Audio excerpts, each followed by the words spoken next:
what's happening in the ACC. We know Florida State wants out. We now know they're not alone in wanting out. Ross Dellinger and many others reporting at the same time today. Boom, boom, boom. Clemson has filed a lawsuit against their own conference in the state of South Carolina, and you can go read it if you want to. I'm sure most of you have. It was out way earlier today, so most of you have probably read it on your lunch break or after you drove home from work. But here's the bottom line. They want out. Okay, no one with a large brand wants to be in the ACC anymore.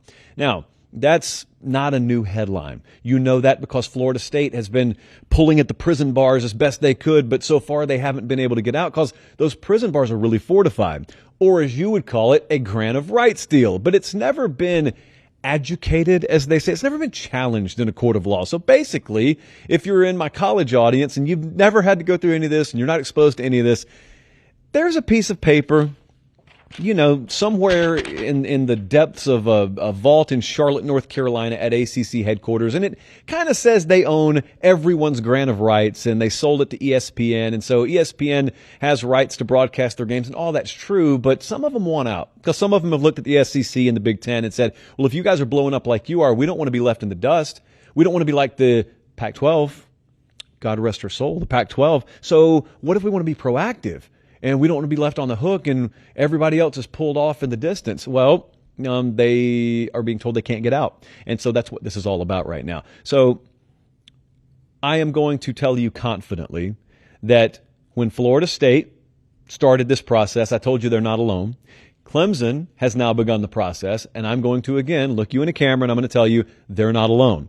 There's a lot that's been going on behind the scenes in the ACC. Florida State has just been louder about it, but there's been a lot of maneuvering. You know, when I talked a couple of weeks ago, I actually winked on camera. It made a lot of you uncomfortable, but I winked on camera, and I said, do you really think Florida State's the only one that's looking to get out of this conference? Well, of course they're not. Now, there was going to be some backbone required to be the first to move, but once one goes, you're going to have a domino effect. That's going to happen here. And I'm not talking about one or two other teams. I'm talking about like 4 or 5 other teams that probably want out. And at that point, what do you have? You don't have a conference unless you backfill them with inferior brands. So someone needed to be first. Florida State was first. Clemson shortly behind them, and they will not be alone. That's the first thing I'm going to tell you. The second thing I'm going to tell you is I'm going to remind you, in that show I'm talking about, I looked you in the camera again, didn't wink this time, but I said this is not going to be several years down the road. This is going to be a matter of months. Now, all this won't be sorted out in a matter of months because nothing ever happens fast in the legal world. In fact, those folks are very incentivized to draw things out as long as they possibly can. And that's why college fans who have no interest in legalese learn terms like billable hours because it all of a sudden injects itself into our world. So it's not going to sort itself out, guys. What I was telling you and what I'm confidently now saying, look at this at, is, yeah, it was about to happen. It's been about to happen for a couple of months now, and I don't even think we're done with these headlines. I don't even think you're done reading so-and-so is filing a lawsuit against the ACC. The next question is, okay, well, what's it all going to end in the result of? Are they just going to be hammered like a whack-a-mole and told, hey, stay in your lane, go play your games? We've got your grant of rights. We'll worry about all this. Are they going to get out? Is one shoe going to drop and then the entire conference dissolves? Because as you've seen, you hear rumors and rumors and rumors, but then when it finally starts to go down, this stuff happens really quick.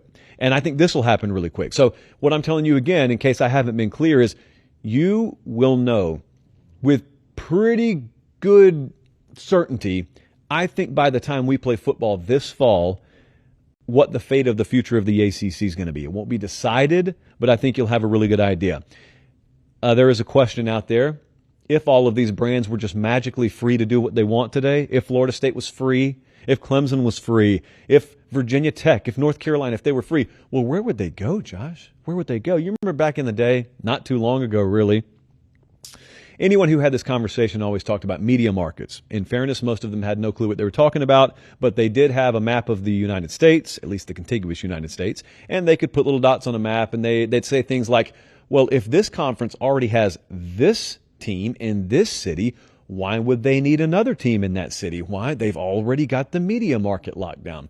Well, some people still think like that. I don't think the decision makers are necessarily thinking like that. It's kind of a post-media market society and a lot more an inventory-based society, which I would argue is the way it always should have been in college athletics. But once upon a time, you worried about making sure you were in Miami and Dallas and Atlanta and St. Louis. Now, just go get the best brand you possibly can and fill your shelf with them, and people will come from across the country to sample your product. Look at what SEC television numbers do in the Seattle-Washington media market. They were neck and neck with Pac-12 numbers when the Pac-12 was still a thing. And the point was, you're never going to overtake whatever the lion is in that particular region, but how many places can you be number two in? You're going to own your own footprint. How many places can you be number two? Really, at the end of the day, what it comes down to is if you put Florida State versus Georgia on a field, no one in Seattle, Washington cares that you could drive from one to the other in the span of one day. Nobody cares how close together they are. What they care about is that Block G and that Seminole logo, and they care about how many future NFL draft picks are on the field, and they care about the pageantry and the tradition, etc., and it's a quality product. And so I'm not telling you unequivocally I know any of those teams are going to these conferences. That's certainly not what this show tonight's about. We won't have time for that. What I'm saying is if they did, or if they didn't, I don't think it's going to be because of media market, because one dot's too close to the other. The other thing, and I'll leave you with this, is I want to remind you there's a lot of hand-wringing between member institutions in the ACC and their media rights holder, ESPN. And there's a lot of hand-wringing legally between member institutions and their conference. As I've told you for months now, there's a giant lever that ESPN has the exclusive ability to pull, and it's basically a dump button for the entire thing. And they are due to make a decision on that sometime in the next calendar year. That means it could be tomorrow or it could be 11 months from now, but that would void that entire grant of rights deal. That would void the entire contract itself in year 2027. Decision has to be made by February 2025. So just remember, kids, it is a very, very tangled web right now, but we're talking about a major network that has exclusive rights to not just the ACC, but there's also this other conference that they've entered into exclusivity with starting this year, and that's the SEC. So if you've got properties over here that are being devalued and you think they'd be infinitely more valuable over here, we've seen matchmaker happen before. It's just maybe never quite to this degree or quite in this context. So that is what's happened in the fun-filled world of potential future conference realignment today.